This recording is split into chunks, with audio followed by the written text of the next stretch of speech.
by the government.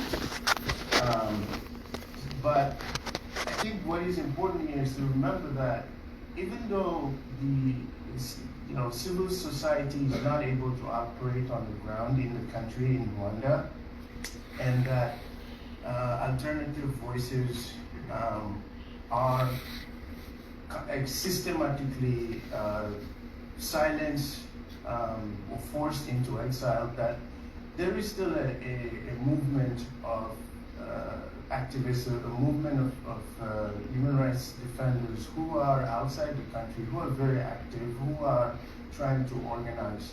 And many of them feel isolated. They do not have much contact with the activists from Uganda or Tanzania or Kenya.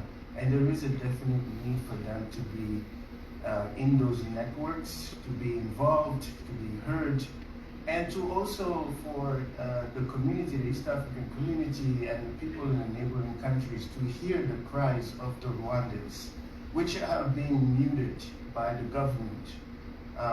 And to go beyond the facade of this country that appears to be developed but is not, that appears to be united and reconciled but is not, this country that appears to be a successful example of reconciliation, but while it's in fact an example of negative peace.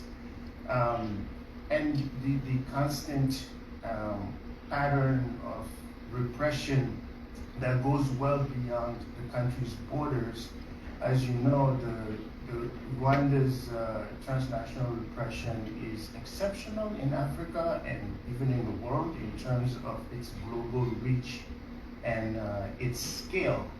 And Rwandan dissidents and refugees, there's a lot of Rwandan refugees that live in Tanzania, in Uganda, and in Kenya. These are refugees that fled the genocide after 1994 and do not feel safe returning to the country. And the government of Rwanda has spent decades going after some of these refugees. Some of these refugees are victims of suspicious death, assassinations, abductions in places like Nairobi, Dar es Salaam, or Kampala. So the Rwandan problem is a problem that extends beyond its borders and extends to the countries in the region. And there's an appeal and a call for solidarity to uplift the voices of Rwandans who cannot be heard and who are drowned by the government's propaganda and its extensive public relations, PR, digital campaigns, flooding the internet with these images that make the country like a really Singapore of Africa. But so it's important, and my message here is let's not forget the Rwandans are still struggling for freedom, and that they are under an extremely authoritarian regime whose level of control is unmatched in the region. I want to remind people that Rwandan citizens are subject to political indoctrination, which is something that does not exist in the other countries, but it is a reality in Rwanda. So with that, I'll stop here. Thank you so much, Mr. Kida, for these insights. And now, definitely not least, we have Mr. Wine. The floor is yours. Check. Is it working? Yeah, it should be all good. Thank you very much. Good evening, ladies and gentlemen. I am honored to be on this panel with the distinguished panelists. My name is Chagulanyi Saint. My real name is Chagulanyi Saint Amo Robert. I always keep complaining that my musical stage name slowly but surely overtook my real name. However, I'm consoled because it's much easier to pronounce. So please call me Bobi if you feel like. I strongly believe that I shouldn't be the one here, especially if in the room we have my extraordinarily strong wife, Barbara Chagulanyi, who I believe is one of the strongest women that I know. And in addition to that, in the house we have my sister Agatha Atere. She's a lawyer and activist, and she has gone through so much that I believe not so many can stand. However, since today I'm the one invited and I'm the one having a nectar in my neck, I'll speak, and I believe I represent them. I've listened to the panelists. However, I strongly believe that if it's to talk about repression, if it's to talk about gross human rights violations, if it's to talk about cross-border repression, if it's to talk about dictatorship, then Uganda should be the country to come first. Uganda is a country of close to 50 million people under the firm grip of General Yoweri Kaguta Museveni for 40 years and counting. He took power by barrel of the gun in 1986, and up to now, he's still in charge of our country. He is famously quoted to have said, the problem with Uganda in particular and Africa in general are the leaders that overstay power. But now it's a very big crime to remind him of what he said when he was my age. I am here not on invitation, not voluntarily. I'm here because I ran away, I escaped from my country. On January 15th, we had a presidential election, which I strongly believe we won. I was the main challenger of General Museveni. We had an election where the internet was switched off 2 days to the election, and it remained off for a week. We had an election where immediately after I cast my vote, I was put under house arrest with my wife. But before that, days before, many dozens of our party officials were rounded up and detained.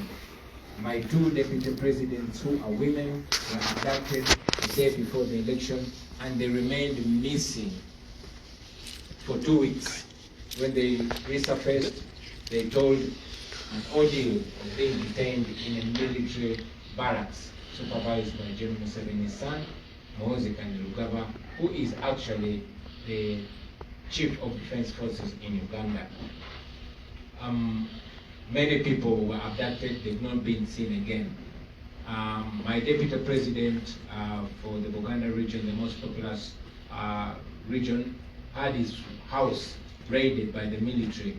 See, women play a big role in our elections. They are the organizers. And when somebody's running, we tend to have our tally centers when we collect the declaration of result forms. The women tend to play the most important role of compiling the results. Now the military raided the house of Honorable Mwanga Chivumbi and shot into the house, killing 10 people in his house, 8 of which were women. Now I'm only talking about the ones that are known, but as we speak, thousands of our supporters are in jails. The difference between 2026 and 2021, because I ran in 2021 as well, is that in 2021 there was still a semblance of cover-up. However, in 2026, because the son of the president, who also doubles as the Chief of Defense Forces, the army commander, does not pretend to be a good dictator. He will kill people and he will take pride in it. He will post on social media about it. He was proud to post that I have killed 24 of National Unity Platform, which is the political party I lead. I've killed 24 of NUP members, and I'm so willing, I'm looking forward to kill the 25th, which I want to be Bobi. Now Bobi is me. He ordered for my execution, and indeed my house was raided on the 16th of January, and I was lucky because we had gotten some good lessons of 2026. I played James Bond and escaped from my house. Yeah, it would be funny if it was inside. You know, I left my house a few days later, my house was raided again because my wife remained under house arrest. This time, the soldiers broke into my house, only men. They beat up my wife so bad and my other family members, they stripped her naked. Meanwhile, they were filming. And like I said, the son of the president, who also is the commander of the military, takes pride in torture, especially torturing vulnerable people like women. He was proud to post the image of my wife subdued on the floor with soldiers with guns. And he said, yeah, this is the picture when he captured Kabobi's wife, and she was forced to tell us where the husband was. I remained on the run. I mean, so much of that, it is not only happening with my wife. He abducted my bodyguard and long-term friend Eddie. We looked for him for 2 weeks. We complained everywhere until in the middle of the night he tweeted and said, don't look for him. I'm holding him in my basement and I'm teaching him Runyankole. Now Runyankole is the language of the tribe where General Museveni comes from. And indeed, when Eddie showed up, he was all shaved, beaten, but unfortunately when he was taken to court, he was not given a chance to go to the ICU in hospital. He was thrown in jail and is still in jail. Now these stories have gone on and on and on and on and on and on. The repression, the abuse of human rights in Uganda is worse and worse and worse as it keeps going.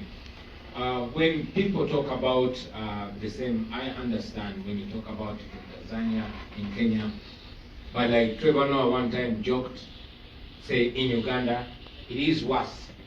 What makes it even worse is that those that we look up to are not looking for accountability. I like that Useno talked about it. It is not accountability and justice that is looked for, but political settlements. No wonder so many political players are silenced or compromised.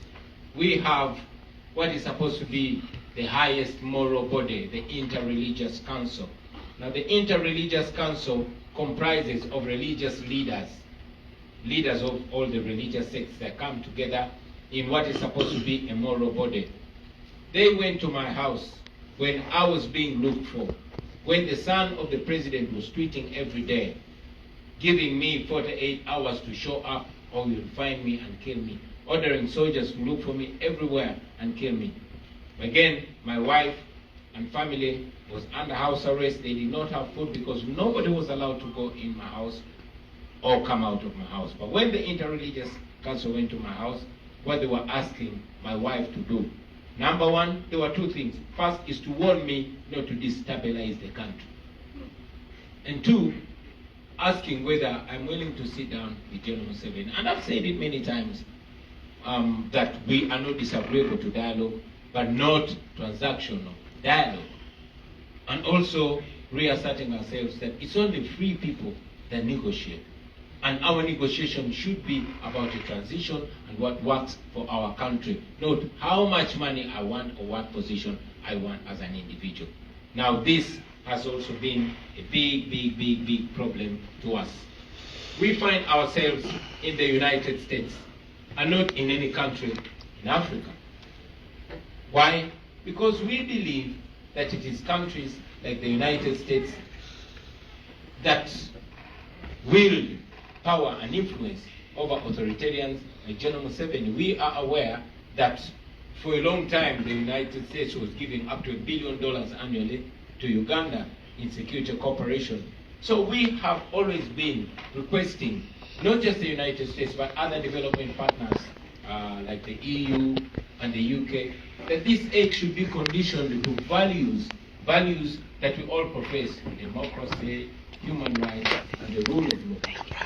Unfortunately, it has many times played up as if the US and other development partners are only interested in diplomacy and not democracy.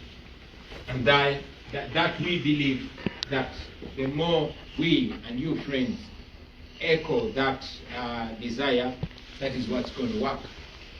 Many times the US seems to be persuaded by security cooperation, but not democracy, not the promotion of human rights, which is very disturbing in our case. Now, Professor mentioned it in the case of Tanzania, that in Tanzania, the citizens look at the government like a parent. I wish we could look at the government like a parent, but for us, the government in Uganda is looked at, in fact, the president is looked at as a king, and we are subjects. And the son of the president plays it right, because he's not shy to go on social media and say, well, I cannot wait for Mzee to step aside so I can take my inheritance.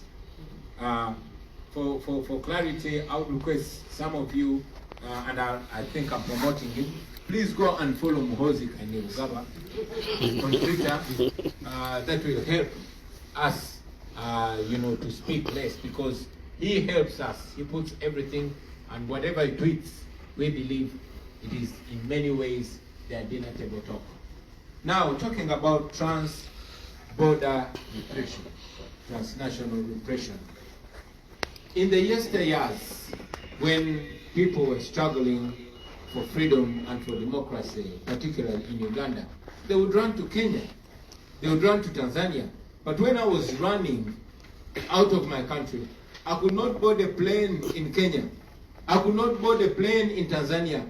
I had to run as far as 3-4 countries away, because General Museveni is more like the godfather of the region. Dr. Kizza Besigye, the guy who mentored us, and a veteran freedom fighter and political activist and opposition leader, was picked from Kenya. He was abducted from Kenya by the Ugandan security. He was driven across the border in a car trunk and only showed up in Uganda in a military court. This has happened many times. My sister Agatha is here. My brother from Kenya, Boniface Mwangi, faced the same plight when they went to stand with our brother Tundu Lissu in Tanzania. This goes on and on and on and on. What I feel is causing this is the inaction and perceived complacency by those that are supposed to be moral big brothers. Kenya used to be safe. Tanzania used to be safe. I want to believe that because the leaders there seemed to expect repercussions when they abuse rights. But General Museveni in Uganda has emboldened all other leaders to abuse rights with impunity because they see him get away with it. This is a guy that has been in power for 40 years. This is a guy that massacres with great abandon. This is a guy who has a son that will threaten even other countries. When he threatened to invade Kenya and capture its capital in 1 week, the father, who is the president of Uganda, came out and publicly apologized to Kenya. But the following day, promoted the son. When the son tweeted an image of a tortured political activist, the following day, he was made the commander of the military in Uganda. So impunity, injustice, and gross human rights violation and crime is rewarded in Uganda, and Uganda gets away with it. I want you to imagine a situation where the Chief of Defense Forces tweets having killed 24 political opponents, and tweets that he orders his military publicly to look for the presidential candidate that is challenging his father and bring his testicles. I apologize for my crude language, but he tweeted and ordered that my testicles should be delivered to him. Interestingly, the following day, he was standing shoulder to shoulder with diplomats, having dinner with ambassadors of democracies. So this, in many ways, is a slap in the faces of those that talk about human rights, that talk about democracy. And it speaks to the silent acceptance of this. So I want to say this, that maybe this impunity wouldn't be happening. Maybe this dictatorship wouldn't be accepted. And maybe these authoritarian leaders would not be behaving like this. But because their actions are seemingly acceptable by the inaction and by the blind eye that is given to them, then it keeps growing. Now, abductions are the order of the day in Tanzania, they are the order of the day in Kenya. Don't be shocked when they are the order of the day in other countries. I could have gone on and on and on and on, but maybe I'll stop here. And I like to make my conversations interactive. I apologize, I'm still healing from that recent trauma. I tend to pinch myself to make sure I wake up from the ordeal and confirm that I'm surely out of Uganda, because I had to escape from my own country. Many of my friends that are perceived and are told to have helped me, some of them, I'm told, have been shot and killed. When I was nominated to run for president, the Electoral Commission gave me 16 police officers to man my security, like they did to all other presidential candidates. Interestingly, after my exit from the country, all of them were rounded up and detained. I'm told that 9 of them were dismissed from the police with disgrace. They're being accused of aiding me to exit the country, while others are still in detention. So much has gone on. Many political activists are still detained. Many of our comrades are still detained. But I hear that they are suggesting to have negotiations with the government to allow me to return to my country and to allow the political party I lead to be recognized as a legitimate political party. So I wonder what they nominated to run for president. I could go, like I said, I could go on and on and on, but maybe I'll take the questions. I thank you very much for listening to me, and I thank you, fellow panelists. Thank you very much.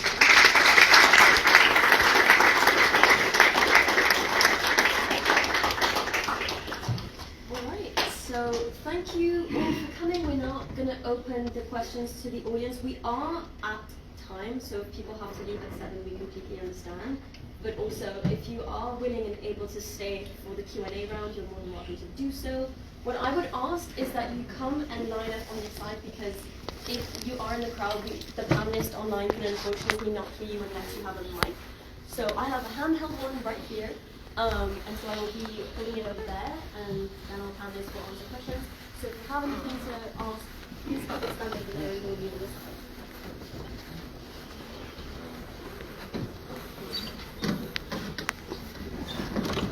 Go ahead. You good? I'm sorry. You're fine.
Would you prefer that we just ask all the questions and one really answer them? Yeah, okay. Come on. Hello, my name is Owen. My question is a general question. How does civil society get back on track when it's being attacked? And it seems that it doesn't have much of a chance to recover when these authoritarian leaders are attacking it. It's very important to the preservation of democracy, and so I'm curious how we see it staying in shape and recovering Thank you for your time. Thank you. John Lema, and my question is just to panelists. I already shared that with Professor Elizabeth about human rights. So I need to know from them, because from all that has been happening in Uganda, none of them came out and stood with Uganda, pronounced it, all the atrocities that are happening. And then secondly, when we say we are standing for Ugandans, and we heard from their talk right now, it's not about Uganda, just like the president said. It's about Kenya, Rwanda, Ethiopia. But right now, it's about Uganda. And that's the reason we're here. But they haven't mentioned anything concrete about Uganda. Do they stand for that? Or they have their agendas? Because human rights is supposed to be standing. Because what I told Professor Elizabeth, our own chairperson came out and said it's above my limit.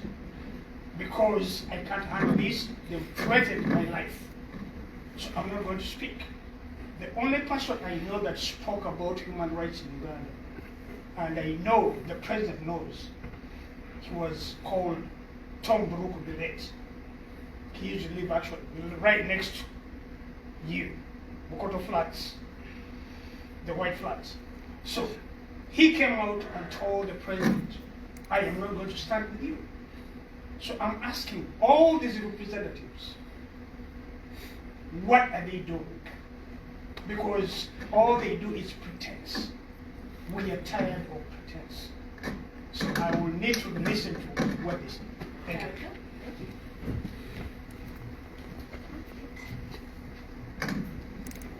My name is Christine Rutale.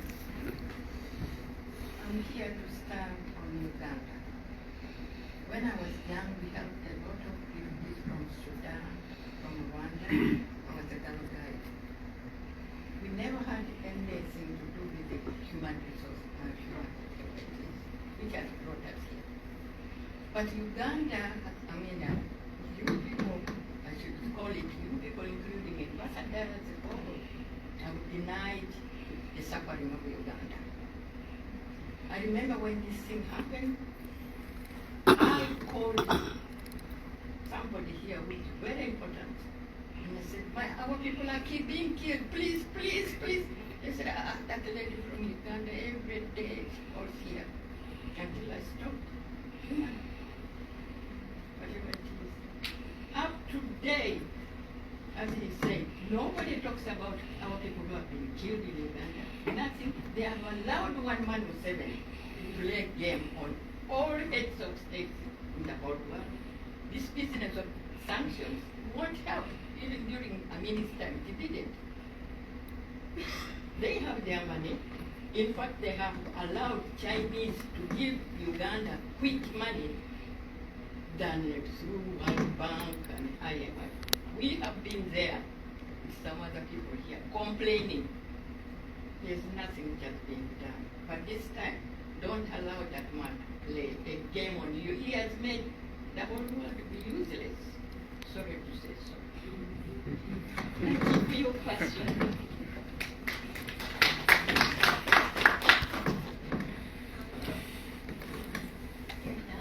Okay, yes. Hi, my name is Janelle Jim. I'm a senior here in the Elliott School of International Affairs. For my question, the one common thread that I noticed among all the speakers today was the concern of securitization of media within the region, and the securitization of media being used as a justification for digital authoritarianism. As Mr. Wine mentioned earlier, the use of media to almost put out warrants out for people through, Twitter, other forms of social media, and also media suppression as well. So, and how this framing of the media right now is being framed for countries outside of Africa after viewing a lot of the concerns that you have all brought up right now as being for security purposes, as not being human rights violations. So my question is going towards how can this framing be reversed so that we can see, so that we can see, the global community come and stand up against the securitization and these human rights abuses. Thank you. Thank you.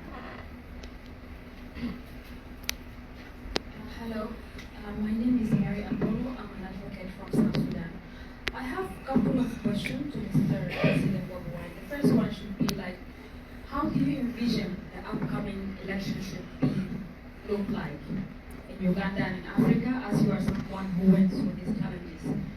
And then secondly, what would you tell the youth, the young people, the message that you want to send to them, especially Ugandan youth, when we work together? I think most of the African youth, they get used to work with limited resources, because you through talent, and they have a lot of talent. So how can they break these barriers? And I wanted to go further than that also, the role of the diaspora. How can the diaspora be helping these transformations of democracy in Uganda? And also my last point, you went through all these challenges, what gives you hope? Thank you. I love the last part about the living hope. That's a very positive thought. Go ahead. All right, my name is God Bless. My question is directed to Bobi Wine. So I've heard about you before today, and someone spoke to me while you come in, and I was asked a question. I said I really don't know much about you other than the fact that you're in this trouble. But Mr. Bobi, what is your political, economic ideology? Say you become president in Uganda today, what will change? What sort of economy will you build for Ugandans that would, bring prosperity beyond what is currently happening? Because I can tell you this, that as much as many diasporans want to support people like you and the international community that you rightly call that, if they cannot see their interest in your ideology, both economically, it is going to be difficult to really back you all the way. So, are you a capitalist? Are you a socialist? What are you, beyond the fact that you want political power? I think a lot of us in the diaspora, we've gone past the let's just struggle for power, but what are we going to do so that we are not just repeating the same mistakes like those who just wanted power, like the people you're talking about? Thank you very much. Thank you so much for having us here today. Yeah, I think after these two gentlemen, we're going to cap the questions for now because we have quite a list. So go ahead. My name is Daniel Kauma from Uganda, and my question is going to our former State Department experts. And just to borrow your experience, I think we are noticing that foreign policy is changing across the world. It's becoming very transactional. And that puts oppositions like ours in Uganda at a disadvantage when current regimes can get away with atrocities. If I can offer you minerals, if I can offer you access to oil, if you can accept admitting deported migrants, and so forth and so forth. So I think the challenge is how do we work around the current system? I mean, it's not an easy question, where we see foreign policies becoming very commodified and transactional, where if you're speaking about human rights, people are listening to you now. They are listening to who is getting them access to resources, minerals. We are seeing it in Venezuela and other countries as well. So how do we work around such a system to advocate for those who are voiceless? Thank you. Thank you very much.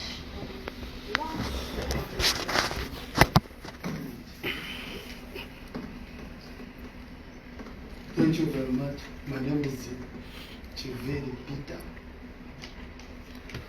My question will be the last gentleman going back.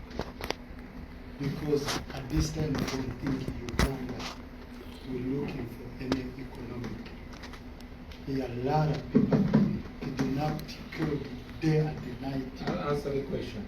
Yeah. Please ask your question. Ask your question, boss. Really, that's what makes me stand up. Okay. So you helped the president out. I actually didn't have to ask a question. I came to show Professor Elizabeth was talking about people that allegedly have been tortured in Tanzania, and I am here. I am one of them. So I just came so that people see we did not allege. I still live that. My feet have never healed because of the torture. And we filed a case in the East African Court of Justice. We filed a case everywhere. And the international community let us down. You know, good for me is I do not expect so much in the international community. I expect so much in the people of Uganda. So I don't have a sense of entitlement on the international community to help us. I just also hope that you stop pretending that you are going to help when there's no help. And I'm sorry for saying you. I'm not meaning people here, but I'm saying that that's how the international community looks like. If what we said about Tanzania had been taken into consideration, because we came out after the torture, after being threatened that if we speak we will be killed, and we said we're going to speak so that it stops with us. That's what we at least expected, at the very least. If that had been considered, 10,000 people wouldn't have been massacred in Tanzania. Yeah. But it was. So I am here so that you see that I am the one living that right now, and I am still living it. Thank you. This very loaded list of questions, if you would like to go ahead and start answering them. Sure, thank you very much. The first question was, what would we want the international community to do? And I'm very glad my sister Agatha answered it. We are not asking you to come and save us. We are asking you to stop funding our oppression. It is the American taxpayer that gives Museveni those millions of dollars. We are willing, and indeed we are trying to fight against oppression, but we cannot fight against $1 billion every year. We cannot fight against the French guns, against the tear gas that comes from the Europe and all that, you know. We want to free ourselves, but we are fighting against a power that is behind a dictator. In the late 80s, it is until the United States denounced the apartheid government that apartheid fell. Otherwise, even Nelson Mandela was declared a terrorist by Margaret Thatcher. So,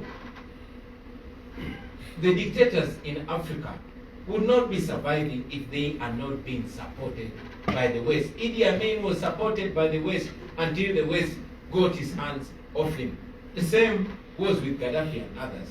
So, we are asking the international community to stop, first, three things: stop funding the oppressors. Or at least, if you are to have cooperation with African countries, particularly with Uganda, at least put conditions on that aid. Conditions like respect for democracy, respect for human rights, and respect for the rule of law. I think that is not too much to ask for. We are always mocked by the propagandists of the dictators back home. Every time we come here, we don't come here to ask for money. When they are being funded by the Western countries, they call it cooperation. When we come to the Western countries to demand that conditions are put on that aid, they call us Western puppets. So we are asking they should stop funding our oppression, and they should use their moral tools that they have. Tools like sanctions, tools like the global Magnitsky, and also to disassociate. I've not seen an American president standing shoulder to shoulder with a European dictator, Lukashenko. What Museveni does in Uganda, if it was a European president that does it to European people, I am sure that leader would not be in power the following week. Then why is the standard of human rights in Africa put at a lower standard? for lack of a better word, that is racism. So let the standard of democracy in Africa, let the standard of democracy, the standard of human rights in Africa be measured at the same standard with Europe. That is not too much as for. Somebody asked me, how can civil society be enabled to function? I wish my sister Agatha would help me answer that, because she's more vast in that area. Maybe at the end, I will humbly request her to help me answer that question. And how can the media be framed better to focus on human rights abuse? That's a very good question. The media, in many ways, and I'll talk in the case of Uganda, the media is owned. Almost all radio stations are owned by either a minister or an army general or somebody well positioned. And even those that are not owned are intimidated. We have a radio called the Central Broadcasting Service. It is owned by my kingdom. But I cannot be hosted on that radio because Museveni threatened them. In 2009, he took away their license, and they spent more than 15 years operating without a license. So that means that even those radio stations and TV stations are controlled and gagged and intimidated. Thanks to the generation that we live in, we have social media. And it is social media that is helping us. No wonder Facebook is now banned in Uganda. Under the hate of Facebook, you know, in Uganda, like nowhere in the world, they introduced social media tax. Have you heard about social media tax? Well, it was introduced in Uganda. So we survive on the internet. We, for lack of a better word, smuggle the truth out of Uganda using social media. And because it's a creative generation, we tend to, you know, find other creative ways. How can youth play a better role? Get involved. Fold your sleeves and get involved.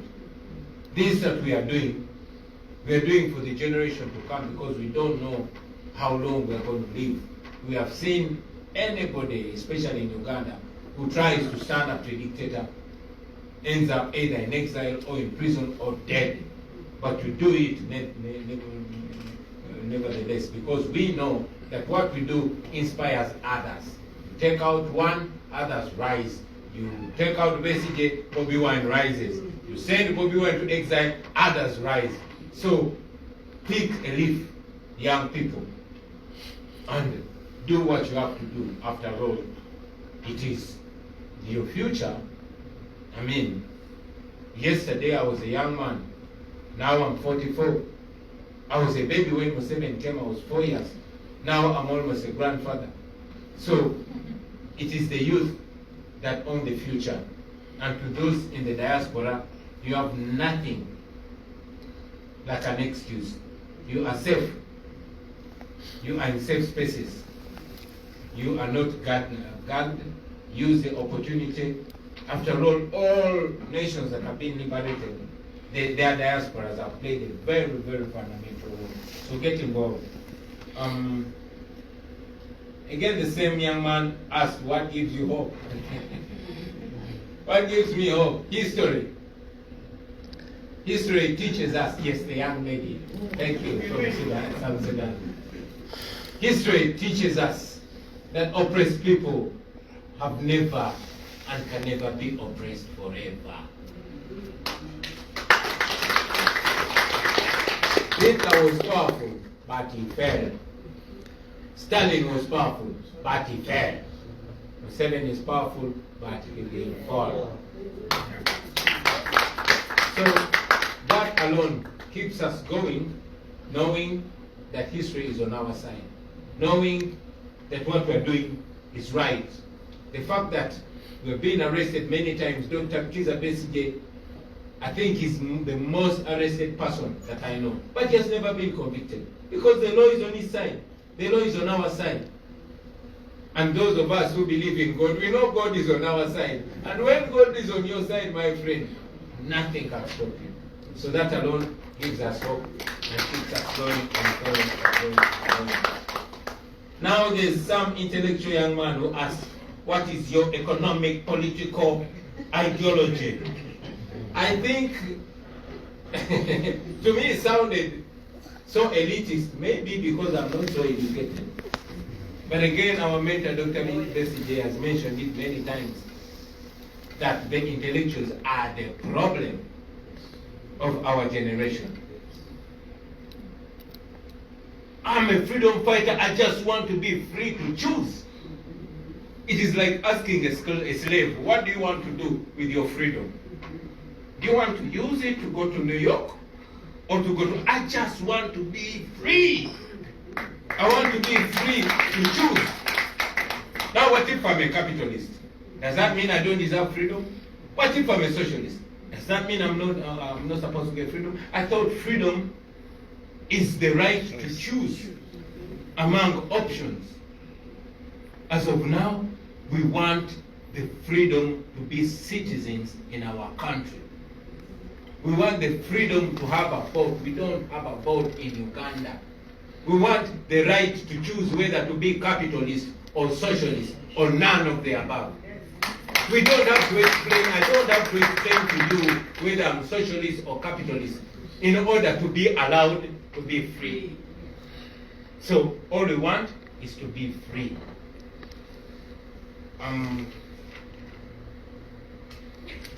Yeah, I think that was all. May I ask my sister Agatha to please answer the question on civil society, because she's the expert on that. Thank you. Before you start this, Agatha, I'm just going to say that because we're about half an hour over time, we're going to hard stop it at 7:30. So I'll answer any question. It's just a simple question. I think it was about civil society and what it should do or can do. Civil society in Uganda is not allowed to do anything. 2 months ago, in January, 10 civil society organizations, including the one I work with, was suspended by the government because they did not want us to document anything regarding the elections, not the by-elections, nothing. That was followed by the freezing of the accounts, but also towards the elections, many civil society leaders were thrown in jail. One of them is called Sarah Duety. Some of us had to run away and cover the elections from outside Uganda. So the civil society, space in Uganda has been shrinking very, very gradually for the last 6 years, especially financially. They started by sending out the Democratic Governance Fund, the European fund that was funding civil society in Uganda, and I think that was in 2021, because President Museveni, anyone that writes the wrong that the government is doing is viewed as subversive. So they told the DGF to hold funding and just it out of Uganda. Recently, everyone that was funding civil society organizations that are critical, that are political, especially those in the civil liberties space, was threatened by President Museveni's son with deportation. In fact, two diplomats were deported in the run-up to the election. One, a German from GIZ, another from GW. So that's what it has been. It's worse now. When they speak about President Museveni's son, I don't think Mr. Wine, like you guys call him, I do not think he explained enough that he's the one in charge. He's the one calling the shots now. So what happened was, I think some of the atrocities that Bobi mentioned here didn't include the atrocities out of Uganda. There's a UN report about atrocities of the UPDF, the Ugandan army in South Sudan. In DRC, they were forced, I think, to go out. So that's what's happening. And when it comes to us that are operating within that context, you will just remain with a few that have stood firm and said whatever comes, that those are few. And I don't blame those that have said, this is not worth it. I almost died in Tanzania and I spent 3 months or 4 wondering if it is worth it, struggling to continue this fight, wondering if it's worth to leave my children there because no one is helping, not our governments, not neighbors, not the international community or the international world order. We have the UN, we have ICC, we have everything, but it's not coming to us. So I understand why some civil society organizations right now as I speak are trying to negotiate with the government to beg them to reopen, and so that means that they will do whatever the government wants them to do or whatever the government doesn't want them to do. I think summarily that's the right answer. Thank you. I was going to say we're going to take the last question that was addressed to you both, and you can go ahead and answer that. And then after this, we're going to call it because we have reached our 7:30. So you can go ahead and answer the question. Thank you, and I really want to say, for Ms. Agatha, who just spoke, I had not recognized you in the audience. Your story is incredibly profound, and your courage is so notable. And when we speak about things like what is the media doing, I would encourage people to look at BBC's documentary of her experience, her incredibly powerful testimony. Really, it's a great honor to have you here. I appreciate everything you've done to speak out. And when I think about what do we do in the face of transactional situations, first let me clarify, I don't work for the U.S. government anymore, and so this is not official. But I think this is not the first time that we have seen surges in policy that have been focused on transactional issues. And it makes the documentation and discussion that much more important.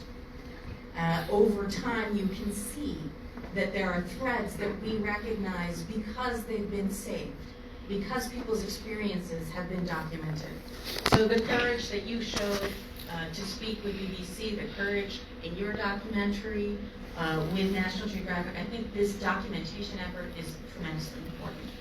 I think speaking up more broadly on social media is also very important, and I take Evan's point that we have to think about how do we capture what's happening in social media, which can disappear so very quickly, so that we have a record to build upon for the future. That brings me a bit to what gives me hope. I am so inspired by your work.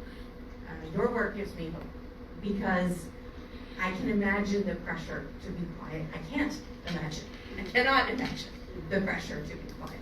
So your willingness to be here to share your stories, to help all of the rest of the world remember the dignity and humanity of every person, the right of every person to contribute to their government, to have an accountable government, to be respected in their humanness.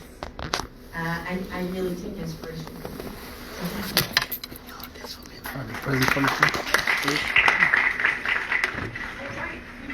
people start rushing down really quickly, I just want to thank all of our panelists and our guest speakers for coming, for sharing their insights, all of their perspective, and for telling us a little bit about their personal experiences in the case of Mr. Wine, as well as their perspective on various really salient issues. So again, a big thank you and a big round of applause for everybody who's joined us.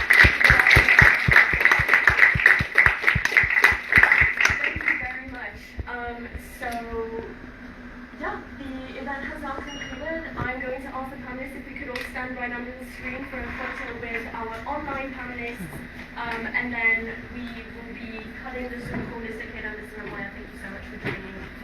So we're going to have the photo right away, and then I will let you go. Thank you so much for staying all the time. I really appreciate it. So if you could stand right there. All right, it'll be really fast. I'll have you in this. Come on, this is you. Come on, Agatha. Yes, yes, please. Can we have take a round of applause for the International Women of Courage awardees?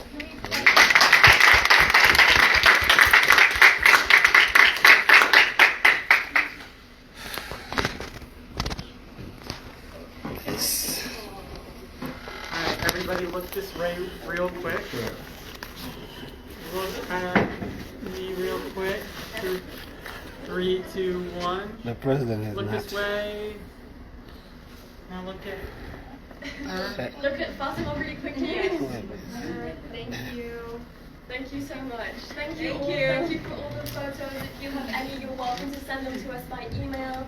We will have a recap coming out, as well as an exciting event called the Onero Gala if you're in DC and would like to attend. It's to celebrate our Bridge Award nominee, Professor Cynthia McClintock, for her work in international affairs. It's going to happen on April 23rd. There will be a recap. So all of you who have RSVP'd, so thank you again so much for coming. Thank you, Mr. Wine, so much for your presence. Thank you, really much appreciated. Thank you for joining us. Thank you.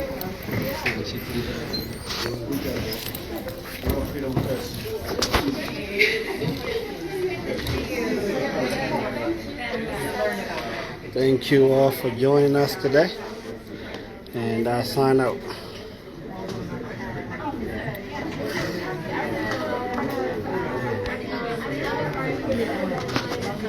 Thank you.